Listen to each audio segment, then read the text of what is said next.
ನಮಸ್ತೆ ನಮಸ್ತೆ ಗುರುಜಿ, ನಮಸ್ತೆ ಮಹಾವತಾರ್ ಫೌಂಡೇಶನ್, ನಮಸ್ತೆ ರಂಗನಾಥ್ ಗುರುಜಿ ಅವರಿಗೆ ಆದರದ ಧನ್ಯವಾದಗಳು. ಯಾವಾಗ್ಲೂ ಹೇಳಕ್ ಬಯಸ್ತೀವಿ, ಯಾಕೆ ಅಂದ್ರೆ ವೇದಿಕೆಯಲ್ಲಿ ನಮಗೆ ಅಷ್ಟು ಚೆನ್ನಾಗಿ ಒಂದು ಪ್ರಿಪೇರ್ ಮಾಡಿದ್ದಾರೆ. ಹೆಂಗಿದ್ದೆ ಹೇಗಿದ್ದೆ ಹೇಗಾದ ಮುತ್ತ ನಮ್ಮ ಚಿನ್ನಾರಿ ಮುತ್ತ ಅಂತ ಹೇಳ್ಬಿಟ್ಟು ನಾವ್ ಹಂಗಿದ್ವಿ, ಹಂಗಿದ್ದರನ್ನು ಹಿಂಗ್ ಮಾಡಿಬಿಟ್ಟಿದ್ದಾರೆ ನಮ್ ಗುರುಜಿ ಅವರಿಗೆ ಅದ್ಭುತವಾದ ಧನ್ಯವಾದಗಳು. ಏನಪ್ಪಾ ಅಂದ್ರೆ ನಾನ್ ಬಂದು ಕರೆಕ್ಟ್ 1 ವರ್ಷ ಆಯ್ತು ಈ ವೇದಿಕೆಗೆ ಬಂದು. ಬಂದ 6 ತಿಂಗಳು ನಾನ್ ಸಮಾಧಾನವಾಗಿ ಖುಷಿಯಾಗಿದ್ನಪ್ಪ. 6 ತಿಂಗಳು ಆದ್ಮೇಲೆ ನನಗೊಂದ್ ಮದ್ವೆ ಅಂತ ಮಾಡ್ಬಿಟ್ರು, ಹೆಂಡತಿ ಕಟ್ಬಿಟ್ರು. ಹುಡುಗನ್ಗೆ ಹೆಂಡತಿ ಕಟ್ಟಿದ್ರು. ಆ ಹೆಂಡತಿ ಬಂದ್ಮೇಲೆ ನಾನು ಹೆಂಗಾಗಿ ಹೋಗಿದ್ದೀನಿ ಅಂದ್ರೆ, ಅಪ್ಪ ಇಡ್ಲಿ ಬೆಂದಾಗ ಎಷ್ಟು ಹವೆಯಲ್ಲಿ ಬೇಯಿತ್ತು ಆ ತರ ಬೆಂದೋಗ್ತಿದೀನಿ ನಾನು. ಹವೆಯಲ್ಲಿ ಬೆಂದೋಗ್ತಿದೀನಿ.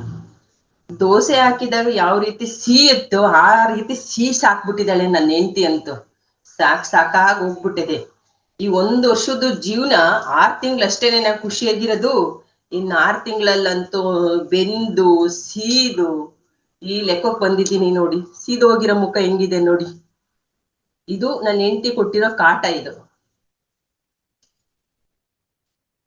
ರೀ ಹೆಂಡತಿ ಎಲ್ರೂ ವಿಡಿಯೋ ಮ್ಯೂಟ್ ಅಲ್ಲಿ ಇದ್ದಾರೆ, ಇರ್ಲಿ. ಈ ಕಡೆ ಬನ್ನಿ, ಮಾಡ್ತೀನಿ ನಿಮ್ಗೆ. ಅಲ್ಲ ರೀ, ಫೌಂಡೇಶನ್ ವೇದಿಕೆಯಲ್ಲಿ ಬಂದು ಏನಾದ್ರೂ ಪರ್ಫಾರ್ಮೆನ್ಸ್ ಕೊಡಿ ಅಂದ್ರೆ ನಮ್ಮಿಬ್ರು ಪರ್ಸನಲ್ ವಿಷಯ ಎಲ್ಲ ತಗೊಂಡ್ ಬಂದು ಇಲ್ಲಿ ಹೇಳ್ತಾ ಇದ್ದೀರಾ. ಏನ್ರಿ ನಿಮ್ದು ಕತೆ? ನಾನೇನ್ರಿ ನಿಮ್ಗ್ ಮಾಡಿದ್ರಿ? ನೋಡಿ, ಬೆಳಿಗ್ಗೆನೆ ಈರುಳ್ಳಿ ಕೊಟ್ಟಿದ್ದಾಳೆ, ಹೆಚ್ಚಲಿಲ್ಲ ಅಂದ್ರೆ ನಿನಗ್ ತಿಂಡಿನೇ ಕೊಡಲ್ಲ ಅಂತ. ಅದು ಕಣ್ಣೀರ್ ಸುರಿಸ್ಕೊಂಡು ಕಣ್ಣೀರ್ ಒರೆಸ್ಕೊಂಡು ಈರುಳ್ಳಿ ಹೆಚ್ಚಿತಾ ಇದ್ದೀನಿ. ಇದಕ್ಕಿನ್ನ ಶಿಕ್ಷೆ ಬೇಕಾ ಹೇಳಿ ಮಾಸ್ಟರ್ಸ್? ನೀವೇ ಸಾಕ್ಷಿ ಇಲ್ಲೇ ಇದೆ, ಹೇಳಿ. ನನ್ನ ಹೆಂಡತಿ ಎಷ್ಟು ಶಿಕ್ಷೆ ಕೊಡ್ತಾಳೆ ಅಂತ ನಿಮಗೆಲ್ರಿಗೂ ಗೊತ್ತಿದೆ.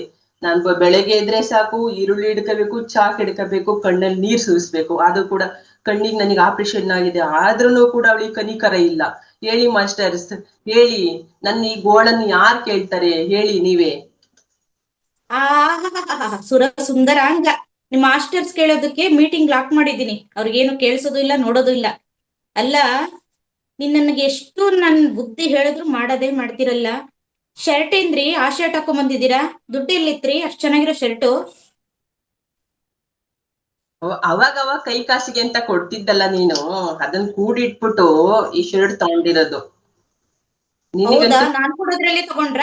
ನೀವು ದುಡ್ಡಿದ್ದು ದುಡ್ಡೇನಾಯ್ತು? ನಾನ್ ದುಡ್ದಿರೋ ದುಡ್ಡೆಲ್ಲ ಬಾರಿಗೆ ಹಾಕಿ ಹಾಕಿ ಹಾಕಿ ಸುಸ್ತಾಗಿ ಕಡೆಗೆ ನಿನ್ ಕಡೆ ದುಡ್ಡಿಂದನೇ ಒಂದ್ ಶರ್ಟ್ ತಗೊಳ್ಳೋ ಅಂತ ಪಜಿತಿ ಬಂದಿದೆ ನೋಡು. ಇದಕ್ಕೆ ಬಾರ್ ಹೇಳ. ಹಾಕತ್ರ? ಅಲ್ಲ, ಎಷ್ಟ್ ಹೇಳ್ದೆ ಕುಡಿಬೇಡ ಕಣ್ರಿ, ಕುಡಿಬೇಡ ಕಣ್ರಿ ಅಂತ ಎಷ್ಟ್ ಹೇಳಿದ್ರು. ಇಷ್ಟು ವರ್ಷ ಬರೀ ಕುಡ್ಕೊಂಡೇ ಬಂದ್ರಿ. ನೋಡಿ ಮುಖ ಹೆಂಗಿದೆ ನೋಡಿ, ನಿಮ್ ಮುಖನ ಅದು. ಒಂದ್ ಸ್ವಲ್ಪ ಕಂಟ್ರೋಲ್ ಅನ್ನೋದ್ ಬೇಡ್ವೇನಯ್ಯ ನಿಮ್ಗೆ? ಅದೇನ್ರಿ ಸುಖ ಸಿಗುತ್ತೆ, ಹೋಗಿ ಹೋಗಿ ಕುಡ್ಕೊಂಡ್ ಬತ್ತಿರಲ್ರಿ. ಮಾನ ಮರ್ಯಾದಿಲ್ವಾ ನಿಮ್ಗೆ? ನೀನ್ ಕೊಡೋ ಕಾಟಕ್ಕಿನ್ನ ಆ ಕಾಟ ಏನ್ ದೊಡ್ಡದಲ್ವೇ? ನಿನ್ ಕಾಟ ಸಾಕಾಗಿ ಅಲ್ಲಿಗೆ ಹೋಗ್ಬಿಟ್ಬಿಟ್ಟಿದೀನಿ ನಾನು. ಅದೇ ಒಂಥರ ನೆಮ್ಮದಿ ಕೊಡುತ್ತೆ, ಸುಖ ಕೊಡುತ್ತೆ. ಈ ಹೆಂಡ್ತಿನ ಸಹವಾಸನೆ ಬೇಡವಾಗಿ ಹೋಗಿದೆ ನನಗಂತೂ. ಚಿತ್ರಹಿಂಸೆ ಮಾಸ್ಟರ್ಸ್, ಇವಳು ಕೊಡೋ ಅಂತ ಚಿತ್ರಹಿಂಸೆ, ಟಾರ್ಚರು ಒಳಗಡೆ ನನ್ನ ಆಂತರಿಕ ಮನಸ್ಸಿಗೆ ಅಷ್ಟೇ ಗೊತ್ತು.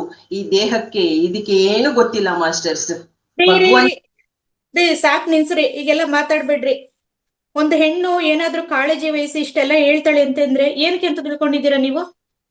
ಹಾ, ನನಗೆ ಹೇಳ್ತಾಳೆ, ಏನಾದ್ರೂ ಪ್ರೆಸರ್ ಕೊಡ್ತಾಳೆ ಅಂತಂದ್ರೆ ಅದು ಕಾಟ ಅಲ್ಲ ರೀ, ನಿನ್ ಮೇಲಿರೋ ಕಾಳಜಿ ಕಣ್ರಿ.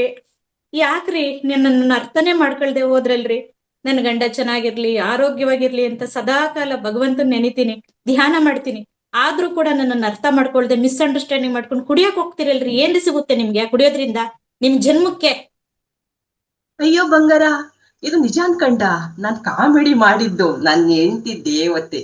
ನನ್ನ ಹೆಂಡತಿ ಅಂತ ಹೆಂಡತಿ ಯಾರಿಗೂ ಸಿಕ್ಕಿಲ್ಲ ಪ್ರಪಂಚದಲ್ಲಿ. ನಾನ್ ಹೇಳ್ತೀನಿ ನೋಡಿ, ಆ ಹೆಂಡತಿಯ ಮುಖದಲ್ಲಿ ನೋಡಿ ಎಂತಹ ಒಂದು ಮಹನೀಯ ದೇವತೆಯ ಕಳೆ ಇದೆ. ಈ ಹೆಂಡತಿನ ನಾನ್ ಬಿಟ್ಕೊಡ್ತೀನ? ಯಾವತ್ತೋ ಬಿಟ್ಟಾಯ್ತು ಕುಡಿತದ ಚಟ, ಯಾವತ್ತೋ ಹೋಯ್ತು. ಸುಮ್ನೆ ಕಾಮಿಡಿ ಮಾಡ್ದೆ ಕಣೆ ನಿನ್ಗೆ. ನೋಡೋಣ ಹೌದರಿ. ಅರ್ಥ ಮಾಡ್ಕೊಂಡಿ ಅಂತ ನೋಡ್ಬೇಕು ಅಂತಾನೆ ನಾನು ಕಾಮಿಡಿ ಮಾಡಿದ್ದು. ಇಷ್ಟೇ ನನ್ನ ಅರ್ಥ ಮಾಡ್ಕೊಂಡಿದ್ದು ನೀನು. ಛೀ. ಹೌದರಿ. ಹೌದರಿ. ತುಂಬಾ ಖುಷಿ ಆಯ್ತು ಕಣ್ರಿ. ನೀವ್ ಕುಡಿಯಲ್ಲ ಅಲ್ವಾ ಇನ್ಮೇಲೆ? ಕುಡ್ದಿದ್ರೆ ನಾನು ಈ ರೀತಿ ಇರ್ತಿದ್ನಾ? ನನ್ ಮುಖದಲ್ಲಿ ಎಷ್ಟು ಗ್ಲೋ ಇದೆ ನೋಡು, ಎಷ್ಟು ನಗು ಇದೆ ನೋಡು. ನನ್ನ ವಯಸ್ಸು ಹೆಂಗಿದೆ, ಚಿರ ಯೌವನವಾಗಿದೆ. ಯಾಕೆಂದ್ರೆ ಆ ಕುಡಿತ ಬಿಟ್ಟು ನೀನ್ ಹೇಳಿದ ಮಾತೆಲ್ಲ ಕೇಳ್ಕೊಂಡು ನೀನ್ ಕೊಡ್ತೀಯಲ್ಲ ಆ ಊಟ ಅಮೃತ ಕಣೆ, ಅಮೃತಕ್ ಸಮಾನವಾದ ಊಟ ಕೊಡ್ತೀಯಲ್ವಾ, ಅದಕ್ಕೆ ನಾನು ಚಿರ ಯೌವನವಾಗಿದ್ದೇನೆ. ಇದಕ್ಕಿನ್ನ ಇನ್ನೇನ್ ಸಾಕ್ಷಿ ಬೇಕು? ನನ್ ಮುದ್ದು ರಾಣಿ ಅಲ್ವಾ ನೀನು? ಯಾವತ್ತು ನೀನ್ ಹಿಂಗೆ ಇರ್ಬೇಕು, ನಾನ್ ಹಿಂಗೆ ಇರ್ಬೇಕು. ಜೋಡಿ ಅಂದ್ರೆ ಹಿಂಗೆ ಇರ್ಬೇಕು. ಐ ಲವ್ ಯು ಹೆಂಡ್ತಿ, I love you, I love you. ರೀ ನನ್ ತುಂಬಾ ಖುಷಿ ಆಗೋಯ್ತು ರೀ. ನೀವೆಷ್ಟು ಒಳ್ಳೆಯವರು, ಮತ್ತೆ ಯಾಕೆ ಈ ತರ ದುರ್ನಡತೆ ನಡೀತಾ? ಇಷ್ಟು ಒಳ್ಳೆಯವರಾಗಿದ್ಕೊಂಡು ನನಗೆ ಅರ್ಥ ಆಗಿರ್ಲಿಲ್ಲ. ಐ ಲವ್ ಯು ರೀ, ನಾನ್ ತುಂಬಾ ಪ್ರೀತಿ ಮಾಡ್ತೀನಿ. ನೀ ಯಾವತ್ತು ಕುಡಿಬೇಡ್ರಿ. ಐ ಲವ್ ಯು ರೀ. Love you too thank you. Love you too ಹೆಂಡ್ತಿ. ಆ I love you. Thank you masters, thank you. ಈ ಅವಕಾಶಕ್ಕಾಗಿ ಒಂದು ದೊಡ್ಡ ಆನಂದ ಪಡ್ತೀನಿ, ಖುಷಿ ಪಡ್ತೀನಿ. ಯಾಕೆಂದ್ರೆ ಏನು ನಾವು ಮನ್ಸಲ್ಲಿ ಅಂದ್ಕೊಂಡೇ ಇಲ್ಲ. ನಾನು ಕ್ಷಣದಲ್ಲಿ ಆ ಮೇಡಮ್ ನೋಡಿದ ತಕ್ಷಣನೇ ನನಗೆ ಈ ತರ ಒಂದು ಕಾಮಿಡಿ ಬರ್ತಾ ಇರುತ್ತೆ ಅವಾಗ. ಇದು ಬಂದಿದ್ದು ಎಲ್ಲಿಂದ? ಆ ಮೇಡಮ್ ಇಂದ. ಅದ್ಭುತವಾದ ಒಂದು ಆದರ್ಶವಾದ ನಮ್ಮ ಉಮಾಶ್ರೀ ಮೇಡಮ್ ಅಂತಾನೆ ಹೇಳ್ಬೇಕು ಅಂತ ಇಷ್ಟಪಡ್ತೀನಿ. ಯಾಕೆಂದ್ರೆ ಆ ಕ್ಷಣದಲ್ಲಿ ಏನೇನ್ ಬೇಕು ಅದನ್ನ ಕೊಟ್ಬಿಡ್ತಾರೆ. ಕಾಮಿಡಿನೇ ಆಗಿರ್ಬೋದು, ಒಂದು ಹಾಡೇ ಆಗಿರ್ಬೋದು, ಎಲ್ಲರನ್ನು ಮನ್ಸನ್ನು ಉತ್ತೇಜನಗೊಳಿಸ್ತಾರಲ್ಲ, ಅವ್ರಿಗೊಂದು ದೊಡ್ಡ ಚಪ್ಪಾಳೆ masters. Thank you, thank you, thank you.